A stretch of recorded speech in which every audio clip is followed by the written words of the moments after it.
An inquiry has been launched into the causes of the shooting last year that so shocked the close-knit community. Parents of the victims are calls for gun laws, killing 12 students for and Kevin a teacher. Cachadorian. It's important we understand this phenomena. March 24th, 2001. Dear Franklin, my last letter must have felt incomplete. I'm sorry. I can only describe in a limited way what Kevin did. How he did it, I can only speculate. For most of us, there is a barrier between any imagined depravity and its real-life execution. The barrier that inserts itself between the blade and my wrist. So how was Kevin able to raise that crossbow, point it at Laura, and actually squeeze the release? He must have discovered what I never wished to. There is no barrier. There is nothing to stop you. And that is what harrows me the most. It took just 10 minutes for Kevin to immobilize all 11 victims, but the end was not silence. It's surprisingly difficult to kill people with a crossbow. Kevin knew that. So he waited. The SWAT team finally gained entry at 6:55. Soweto passed out, which probably saved him. Joshua was saved by his fort of corpses. Laura and Dana were killed outright. Ziggy, Mouse, Denny, Greer, Jeff, Miguel, and the cafeteria worker all bled to death. Over 3 long hours. When I arrive, the school lot is jammed with emergency vehicles. Stretcher after stretcher parades past. There seems no end to them. Amid the pandemonium, my eyes seize on Kevin, You'll have to clear the area. being folded, handcuffed That's my son. into the back of a police car. Let me through. I'm his mother. I'm his mother. Finally, I cut my hand over the back window and see Kevin. He looks up, and all my words die. His eyes are unperturbed. He has the poise of a man who's achieved his mission. And that's all I need to know.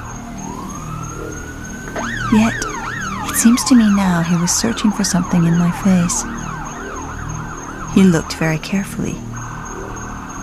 But whatever it was, he didn't find it. And this too seemed to satisfy him. Driving to Orangetown Police Station, I get angry. With you, Franklin. Turn your goddamn phone on. My tears are hot. At the station, Take a seat. I am abandoned. Police officers race back and forth. I feel both implicated and irrelevant. I don't want to be there. I don't want to be anywhere else. In fact, I want to be dead. Orangetown PD, can I help you? For a while, the other end of my bench is occupied by a boy I now know to be Joshua Lekronsky. I'll put you through the incident. In contrast to Kevin, he looks like a child.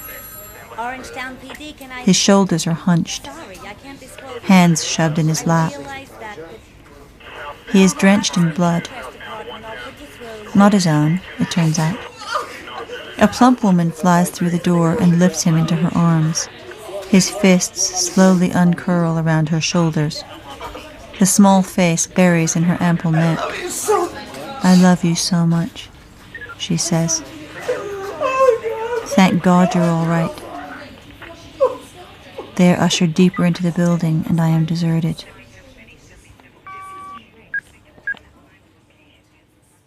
I worry at my mobile, calling in rotation your phone, the house, and Celia's childminder, leaving increasingly frantic messages.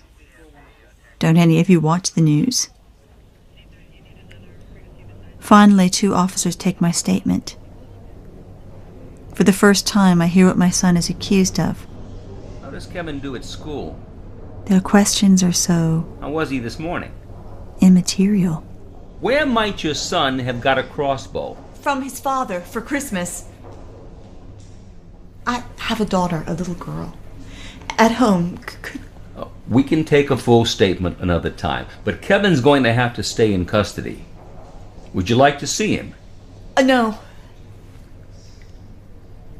Please, no. I drift out to the parking lot. How could they just let me go? Surely I belong in a cell. That's where I want to be. I've wandered past my car, failing to recognize it. But once at the wheel, Seatbelt. I become calm. Headlights. Methodical. Stop line. Like Kevin. At home, none of the lights are on. Handbrake. Your truck is in its place. Unlocked door. You've left the breakfast dishes. Franklin? Living room light. Our ground floor has no doors. Celia?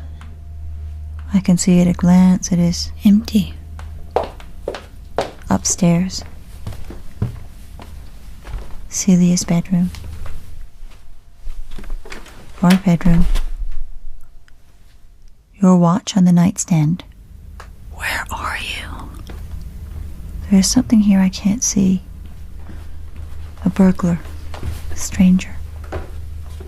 Where? Floodlight.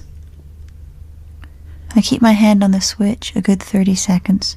Turn on the garden lights. Should have waited longer. On the hill, the archery range lights up. Against the target, Celia stands at attention. Celia! My haste is irrational. Celia! Celia can wait. Her body is fixed to the target by 5 arrows. There are things we know with our whole being without ever having to actively think them. So when I trip over something sticking from the bushes, I am sickened but not surprised. Oh, my beloved. What I saw couldn't be. It made no sense. When you'd heard the scream, you'd have gone for him. It would have taken a lot to stop a man like you. You should have made it. But you didn't. Why not? Perhaps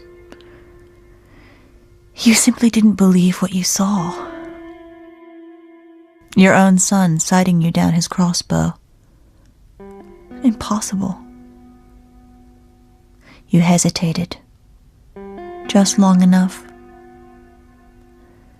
The arrow in your throat severed an artery.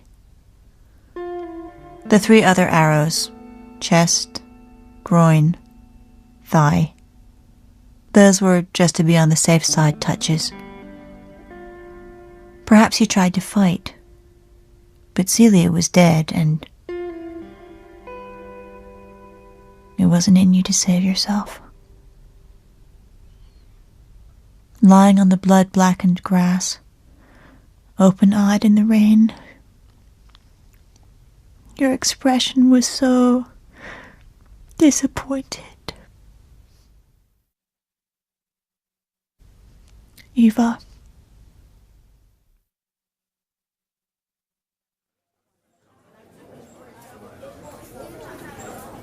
April 8th, 2001. Dear Franklin, today isn't my usual visitor day. Special circumstances. As soon as Kevin issues in, I notice a change. What's up?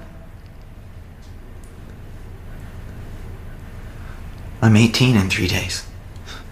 Out of here. Real prison. Yeah. Nervous? Nervous. Do you know anything about these places? I'll still come to visit you. Thanks.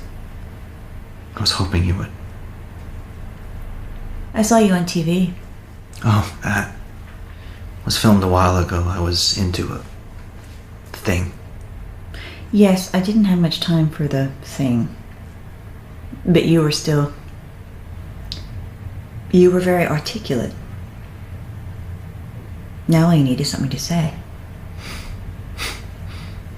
You know what day it is? Why they let me see you on a Monday? Sure. My anniversary. Kevin, I miss your father. I still talk to him. Write letters. They're in a big stack on my desk because he'll never read them. I know you've been asked this 100 times. But not by me. You killed my husband, my daughter, and 9 other people.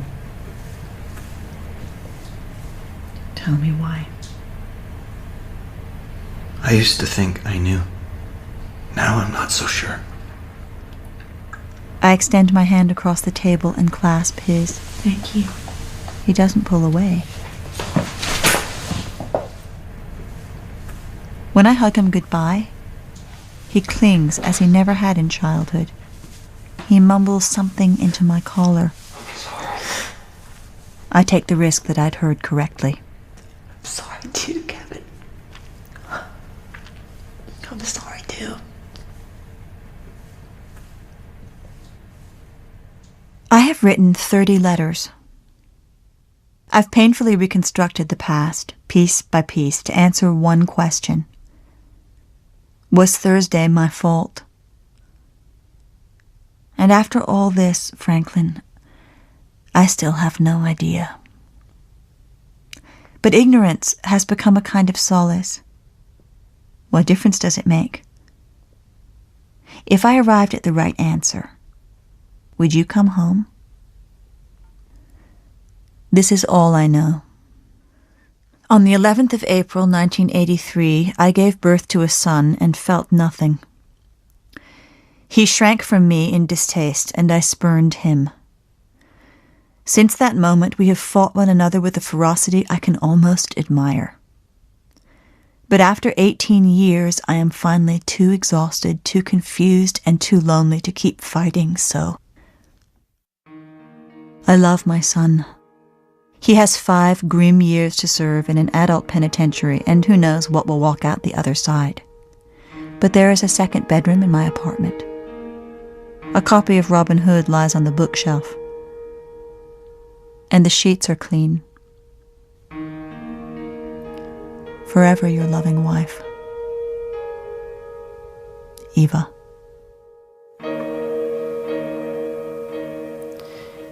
In We Need to Talk About Kevin by Lionel Shriver, Eva Cachadorian was played by Madeline Potter, Kevin, Nathan Nolan, young Kevin and Celia Ethan Brooke, Franklin and Jack Marlin, Richard Lainq, Dr. Goldblatt and Alan Strickland, Morgan Deare, Mary Wolford, Dana Rocco and Mrs. Legrunsky, Buffy Davis and Vicky Pekorski by Lucinda Cowden. It was dramatised and directed by radio by Anita Sullivan. The music was composed by John Thursfield and the producer was Karen Rose. It was a Sweet Talk production for BBC Radio 4.